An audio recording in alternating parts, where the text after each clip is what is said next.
But I think in the NBA, in business in general, in this country, and in what we're talking about, the gap between the haves and have nots from a financial standpoint has never been this dramatic, and you feel it. You feel it in a lot of different ways. Mm-hmm. So I wonder, and we're pivoting to something different here, but in our industry, the same people are getting the big jobs over and over and over again. And it's making it very hard to sort of cut through, even though people feel like, hey, you can just do it, you can get famous on this, and then eventually you'll just boom. But I feel like we're at a weird time in our industry where it's the same people getting pushed, rotating to this network, to this network, to this network, to this network. And I feel like I'm not seeing as many people being developed by the networks and the outlets anymore and whatever company they're at. I feel like I'm just seeing the same people over and over and over again. And I'm not seeing a ton of new talent be developed. Your thoughts on that are what? Yeah, my thoughts on that are what I've seen through my career is that a lot of these spaces and networks don't really give a damn about developing new talent. Like, they care about getting the content out. There's not a lot of true guidance and mentorship at a lot of these networks and stations. And look, a lot of the fellow journalists will sit, the broadcast journalists like me or on air talent will know exactly what I'm saying. I would ask all of them to be like, how many people have you had at your network or station that's really been able to mentor you and guide you and really develop you? That's few and far in between. The other thing is why that's a problem. You have an old model of local television, local network television, that especially at smaller markets, even as you get up, that doesn't really promote that either. Mm-hmm. And that model, the way people are watching and consuming media, is shifting. So now you got digital properties with people in there sometimes who don't really know about how to develop talent, or there's really no help to develop talent. There's really no on-air personalities to give back. I try to do that as much as I can. That's something I see is struggling with a lot of young people when I talk to them in this industry. They really are lost on the development. They really don't have anybody to talk to like look at their work, to be like, yo, this is what I could do better. I was fortunate to have some of those people, but like, what's crazy is I'm saying that a lot of the people I had do that for me, I did not work with. That speaks volumes. A lot of my Yeah. mentors who've helped me in this way, I never worked with them. Yeah. I'm grateful for them. And I feel like a lot of the young people I help now too, I don't work with them. Now, to your other parts that you bring up, which absolutely is a problem, Brian, is the haves and the haves nots, the gap in opportunity and then also pay in Mm-hmm. broadcast media is stark. One, you got people trying to come in for entry level positions, even sometimes in big markets, and these companies not trying to pay people, lowball people. And it's crazy to me, like lowballing them with such low offers and not respecting the work. I'm not going to name this company, but I just had a conversation with somebody the other day about a position that was open at a company, and I saw it and it was presented to me, and I actually talked to my agent about it, and I would be interested in the position, except the pay is just way too low for my skill set and my time that I put in this game. What I then found out from talking to somebody is this company with this pay range that I consider low for me, they are trying to get exclusivity. And I'm like, Oh, what? so to clear up for people who may not Yes. understand what that means, you can't freelance. No, You you can't do can't your do own things on the anything. side. You You can't can't start do your own anything anyplace business. else. Nothing. And my thing is that if you want that, you got to pay for that.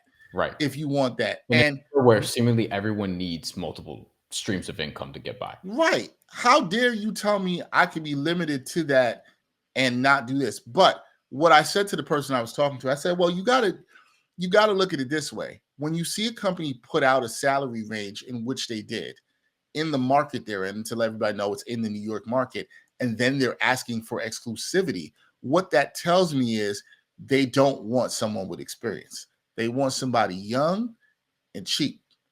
That's what they're telling you they want, right? Exploitable is really the key Yeah, term there. exploitable could be Yeah. that term. Because here's the thing: if the job in the company, I have no shade to them, but the job is a good one, and if I was out of college, I was 24, 25, and somebody was willing to give me an opportunity and say to come and work that gig in New York, yeah, I'd do it. And be like, I'll only work for you because I'm trying to get my foot in the door. But if you're me, who's been doing this for 20 years, which is unbelievable, I can't believe I'm saying that. You've been doing this for 20 years. You're like, yo, nah, get out of here. You're trying to cap my earning potential and my visibility. Yeah. I'm fine with signing things to be exclusive. You just got to pay for that. Yeah. At least I don't know, everybody can handle business, but so you're seeing things like that. You're seeing the people at the top make so much money. It's hard to get in at the bottom, even in digital spaces, and people don't want to pay because I think there's also a lack of respect for the work that goes into this stuff. I think that's a whole nother story I can get into. Especially when you get into a lot of the top earners, I'll probably say the vast majority of them are ex-athletes who are now taking a lot of these positions, which open up another thing. And then if you're an average consumer, I think a lot of them would probably prefer to hear from ex-athletes as opposed to you and I. We've got which I don't like. I'm not going to say they're wrong, but me personally, a lot of the ex-athlete content that we've seen is obviously very controlled. Like Starting Five is just, it's public relations, like all of these things, like essentially what it is. Like everyone's trying to put out the best versions of themselves, and athletes are doing the same thing. Whereas like people who are trained in broadcasting are not really inclined to play by the same rules. And it's just a matter of like, how are people conditioned what they want? Like I think about these things all the time. You're right to think about them. I just think what that says, Bryan, is there's been a devaluing of actual journalism, right? Yeah. Like this is not me hating on the athletes to get these opportunities, but I think the problem that I see with that is there's not enough balance. It's very formulaic. If you look at a lot of panels on these major networks, it's like, oh, insert host, and then which generally looks a certain kind of way. Then let's have a couple of athletes on there, and that's it. There's rarely, like there used to be, the reporter there to like sort of kind of balance it out, which I like. And I'm like, damn, could we get back to having the actual journalist there who might ask some like no shade to the athletes? Because I know athletes who do really good stuff in this space. I know I've talked to them. Yeah. You know what I'm saying? Like I know them, I've talked to them, I've seen them in places I work, and they're really talented. And usually they're guys and women who have taken the craft seriously. And there's a difference, but not everybody does. And I think a lot of spaces is like, yo, let's just bring in an athlete and this will work. I've seen it with certain places where it's like, let's bring in an athlete, let's spend money on this or these podcasts or whatever. And then it does nothing. And it's like, yo, that was kind of shocking because you just thought because of the name or whatever they did at one time, this was going to work. And it's like, no, I think there's a tipping point for that too, Bryan. But the other thing I think that's interesting is what you just said. The consumer's appetite for it. I think people we're celebrity obsessed culture in America. People are obsessed with celebrities in a way that I personally am not. But people, I understand the vast majority of people are, and people want to know what celebrities are doing. They really don't know what they think. But I think there'll be a tipping point where people will be like, yo, but like, are they asking real questions? Where is the real journalism? I think some people have gotten there, by the way. I do think some consumers have gotten there. I think so. I just get a little concerned when some of the things we've seen in the last couple of years where, especially like long form journalism, news magazine style journalism on the sports side has gone away. HBO Real Sports, which is one of my all-time favorite shows, is now gone. And tremendous BR Mag. Right. BR Mag, Vice Sports. Yeah. Those things I loved, and they really did in-depth work. And I miss those things. I think they will pop up in other spaces. I don't believe that it's dead. I don't believe that. There's going to be an appetite for it because I think you can't go too far one way. We've gone too far in the athlete thing. We've gone too far. You know what the thing is too?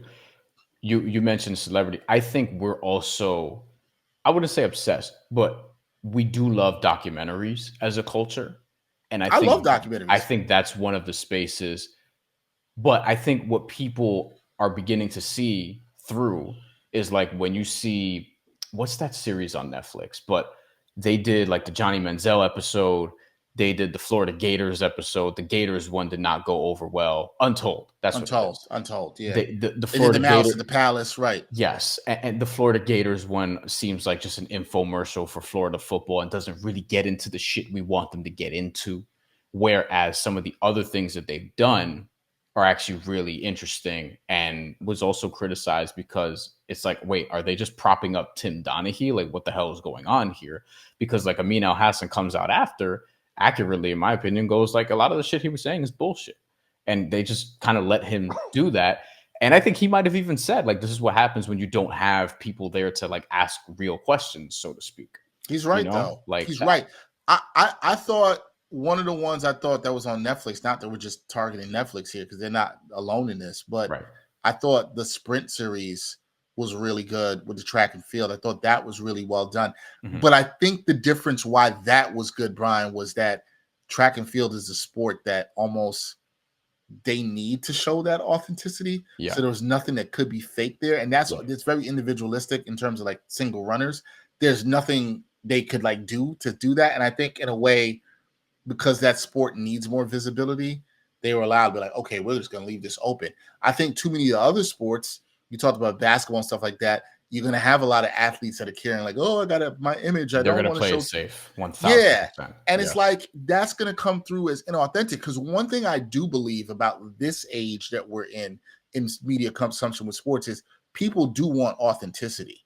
I do believe Yes. that. Yes. So you can't fake it. If you're faking the authenticity, I think that's where it's going to be like, nah, we're not here for that. And I think I don't think that's going to fly. I also think there's a growing resistance to, because I feel like the pendulum always kind of swings in different ways. And one of the things that's got me more optimistic is like I've discovered, like, yeah, there are some people, to your point earlier, that yes, they still want long form content. They still want actual journalism Mm-hmm. because they want the reality that comes with doing the journalism.